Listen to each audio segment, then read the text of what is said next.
দেখুন বন্ধুরা, আজকে আপনাদের কাছে সম্পূর্ণ একটা নিরামিষ রান্না নিয়ে চলে এসেছি। আজ বানাচ্ছি আমি চাল বেগুন। দেখুন, গোবিন্দভোগ চালটা কিন্তু ভালো করে ধুয়ে আগে থেকে ভেজে নিয়েছি। বেগুনটাকে দেখুন লম্বা লম্বা কেটে তার মাঝখানে হাফ করে ভালো করে ধুয়ে নুন হলুদ মেখে নিয়েছি। এদিকে কী মশলা নিয়েছি: কাঁচা লঙ্কা, 2টো টমেটো, আদা কুচনো আর গোটা জিরে। প্রথমে আমি বেগুনটাকে ভেজে নিচ্ছি। কড়ার মধ্যে সরষের তেল দিয়ে দিলাম। তেলটা দেখুন ভালো করে গরম হয়ে গেছে। এবার এর মধ্যে সব বেগুনগুলো দিয়ে দিয়েছি। এবারে ভালো করে লাল লাল করে কিন্তু ভেজে নিতে হবে। মশলাটা বেটে নিচ্ছি। দেখুন, একটা মিক্সার কৌটা নিয়েছি, এর মধ্যে গোটা জিরা দিয়ে দিলাম আর কাঁচা লঙ্কা আর আদা।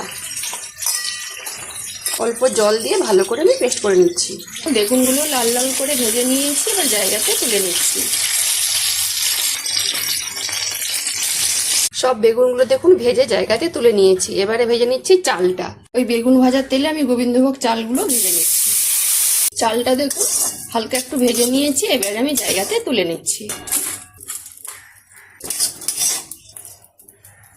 চালটা ভেজে কিন্তু জায়গাতে তুলে নিয়েছি। আর এদিকে দেখুন মশলাটাও ভালো করে পেস্ট করে নিয়েছি। এবার আমি তরকারিটা করে নিচ্ছি। দেখুন, কড়ার মধ্যে সরষের তেল দিয়ে দিয়েছি। ফোড়নে দিচ্ছি শুকনো লঙ্কা আর তেজপাতা। ফোড়নটা দেখুন ভালোভাবে ভাজা হয়ে গেছে। এবারে দিয়ে দিচ্ছি বাটা মশলা, আদা জিরে কাঁচা লঙ্কা একসাথে কিন্তু আমি পেস্ট করে নিয়েছিলাম। এবারে এক এক করে গুঁড়ো মশলা দিয়ে দিচ্ছি। 1 চামচ হলুদ গুঁড়ো, 1 চামচ কাশ্মীরি লঙ্কা গুঁড়ো, পরিমাণ মতো নুন, 1 চামচ চিনি। ভালো করে সব মিশিয়ে নিচ্ছি। এবারে আমি দিয়ে দিচ্ছি কিশমিশ। এবারে দিয়ে দিচ্ছি কেটে রাখা টমেটো দিয়ে আরও কিছুক্ষণ মশলাটা আমি কষিয়ে নিয়েছি। দেখুন টমেটো গলে গেছে, মশলাটা ভালোভাবে কষানো হয়ে গেছে। এবারে দিয়ে দিচ্ছি ভেজে রাখা গোবিন্দভোগ চালগুলো। ভালো করে মিশিয়ে নিচ্ছি মশলার সাথে। এবারে আমি দিয়ে দিচ্ছি পরিমাণ মতো জল। চাপাটাকে আমি খুলে নিচ্ছি। চাপা দিয়ে দেখুন চালটা কিন্তু ভালো করে আমি সিদ্ধ করে নিয়েছি। এই দেখুন, এবারে দিয়ে দিচ্ছি ভেজে রাখা বেগুনগুলো